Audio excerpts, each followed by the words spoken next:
केंद्रीय गृह मंत्री अमित शाह राज्यसभा में संबोधित कर रहे हैं, सुनिए। हो जाए वहां तक चीजें लिंगरिंग रहती गई।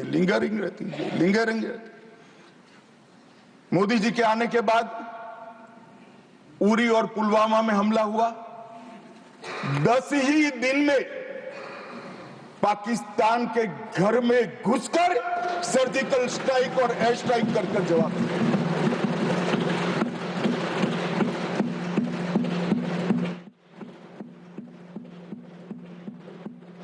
पूरे दुनिया में 2 ही देश ऐसे थे जो अपनी सीमा और सेना की सुरक्षा के लिए हमेशा समान के साथ तत्पर रहते थे, इजराइल और अमेरिका।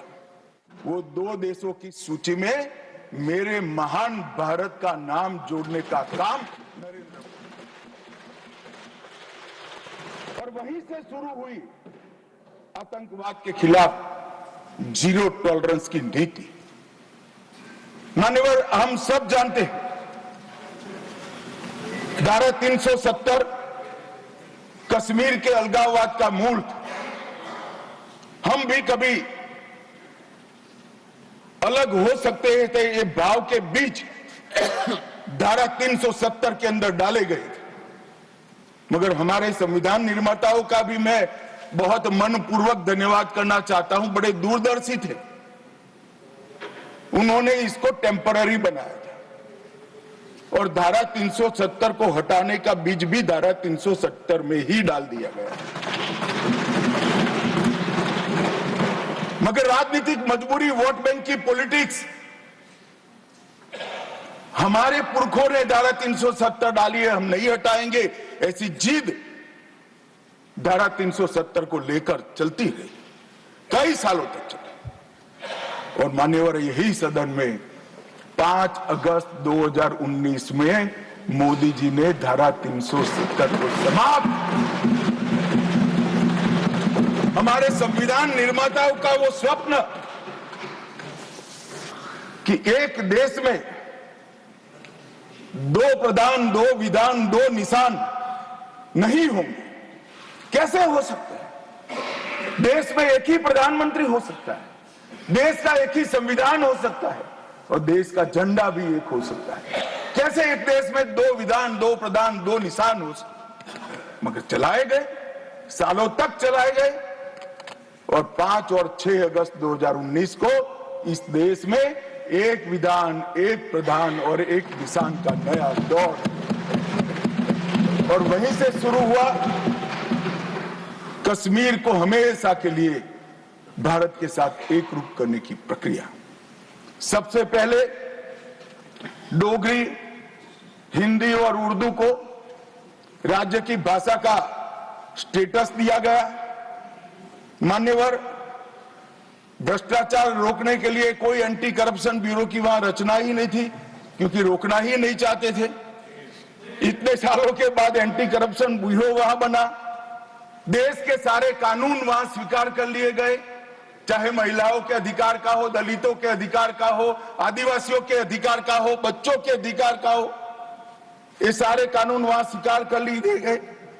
पठानकोट से एक नाका परमिट रखी गई थी, एक भाव खड़ा करने के लिए कि देश के हिस्से में आप नहीं जा रहे हो।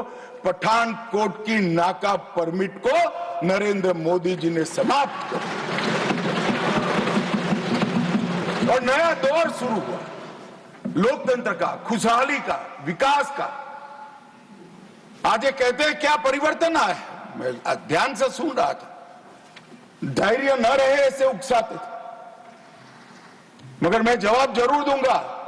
क्या परिवर्तन आया था? सुन लीजिए, 33 साल से आपके शासन में रात्रि के सिनेमा हॉल नहीं खुलते थे, सिनेमा हॉल ही नहीं खुलते थे हमारे शासन में वहां। 34 साल से मरहूम के जुलूस का, ताजिया का परमिशन नहीं था, हमारे समय में दिया गया।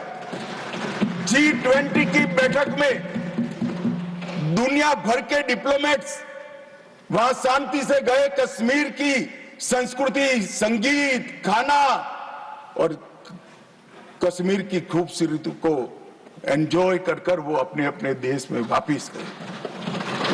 मान्यवर, इस देश में लाल चौक पर तिरंगा फहराने के लिए हम सब भी गए थे। प्रधानमंत्री और हमारे तत्कालीन राष्ट्रीय अध्यक्ष मुरली मनोहर जी के नेतृत्व में कन्याकुमारी से कश्मीर यात्रा निकली थी। यहां से बहुत सारे लोग उसमें होंगे। मुझे मालूम है मान्यवर, हमें परमिशन नहीं मिल रही थी लाल चौक जाने की। जब जीत किया गया कि हम जाएंगे, जो भी परिणाम आए, सेना की रक्षा में वहां जाना पड़ेगा और आनंद फानंद में ध्वजवंदन कर कर वापस आना पड़ा।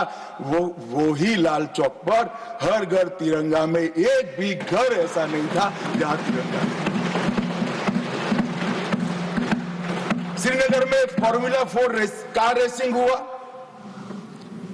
वही लाल चौक पर कृष्ण जन्माष्टमी का महोत्सव रंग चंग के साथ मनाया गया। मां शारदा देवी के मंदिर में दशकों के बाद दीपावली और सरस्वती पूजन हुआ। खीर भवानी का ज्येष्ठ अष्टमी का महोत्सव 22 साल के बाद मनाया गया।